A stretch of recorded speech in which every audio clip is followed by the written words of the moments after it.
जगदंबा कोण आहे?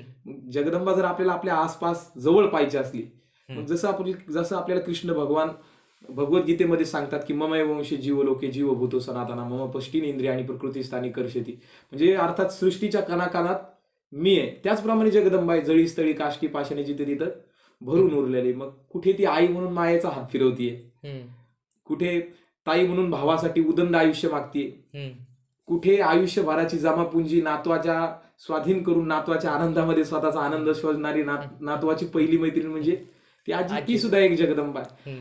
नवे नवे नवऱ्याच्या पाठीमागे खंबीरपणे उभी राहणारी, वेळ प्रसंगी दुर्गा महाकाली चंडीचं रूप धारण करणारी, नवे नवे नवऱ्याची दुसरी माता, एका क्षणाची पत्नी अनंत क्षणाची माता.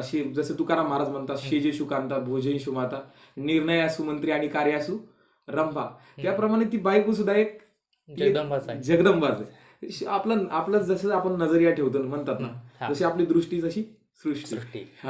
त्याचप्रमाणे जगदंबा. आणि महाराजांना ह्याच गोष्टी समोर ठेवून महाराजांनी देवीचा गोंधळ घातला, देवीची भक्ती केली, आणि म्हणून महाराजांचं स्वराज्य एवढं मोठं झालं की आज प्रत्येक माणूस त्या स्वराज्यामध्ये मारायला तयार होता. ज्या काळामध्ये भाऊ भावाला मारायला यायचा. आता महाराजांचं जर आपण अफजल खानाचा प्रसंग बघितला तर मुंबाजी राजे भोसले महाराजांवर स्वतः चालून आले महाराजांच्या विरोधामध्ये. मग ते कोण? महाराजांचे नातलगच होते, बरोबर.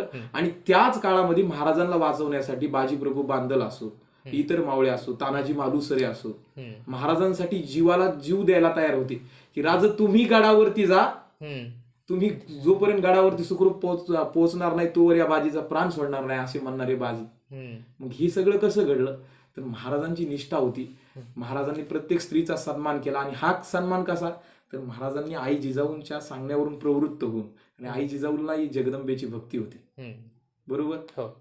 आई जिजाऊंना जगदंबेची भक्ती होती. नवी नवी तीच जगदंबा होती. आमच्या शाहिरांच्या भाषेत सांगायचं झालं तर आई जिजाऊच म्हणजे जगदंबा. ह्या गोष्टी समोर ठेवून महाराजांनी गोंधळ घातला, आणि तोच गोंधळ आज आपल्याकडे चालतोय, महाराष्ट्रभरामध्ये चालतोय.